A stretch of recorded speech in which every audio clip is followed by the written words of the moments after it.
जत तालुक्यातील एका गावात मोबाईलवर चित्रपट दाखवण्याच्या बहाण्याने अल्पवयीन मुलीवर दोघांनी अत्याचार केल्याचा धक्कादायक प्रकार उघडकीस आला आहे. गुरुवारी 8 मे रोजी सायंकाळी 6:30 वाजण्याच्या सुमारास ही घटना घडली. पोलिसांनी तत्काळ बिहारच्या दोघा संशयितांना अटक केली आहे. याबाबत जत पोलीस ठाण्यात या घटनेची नोंद झालेली आहे.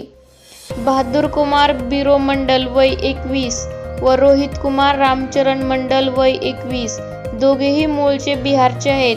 यांच्या विरोधात गुन्हा दाखल झाला असून त्यांना न्यायालयात हजर केले असता त्यांना 15 मे रोजीपर्यंत पोलीस कोठडीत ठेवण्याचे आदेश न्यायालयाने दिले आहेत. पोलिसांनी दिलेली अधिक माहिती अशी की एका गावात पिण्याच्या पाण्याची टाकीचे बांधकाम सुरू आहे. त्याच ठिकाणी संशयित आरोपी बहादुर कुमार व रोहित कुमार हे दोघेही अनेक दिवसांपासून राहण्यासाठी आहेत. शेजारीच शाळा आहे. त्या ठिकाणी पीडित मुलगी ही पाणी भरण्यासाठी गेली होती.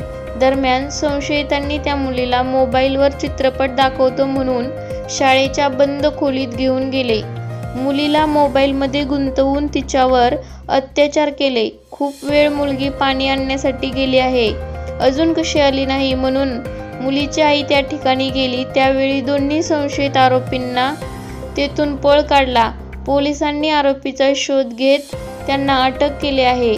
त्यांना शुक्रवारी न्यायालयात हजर केले असता न्यायालयाने त्यांना 15 मे पर्यंत पोलीस कोठडीत ठेवण्याचे आदेश दिले आहेत. या घटनेचा अधिक तपास पोलीस उपाधीक्षक सुनील साळुंखे करत आहेत.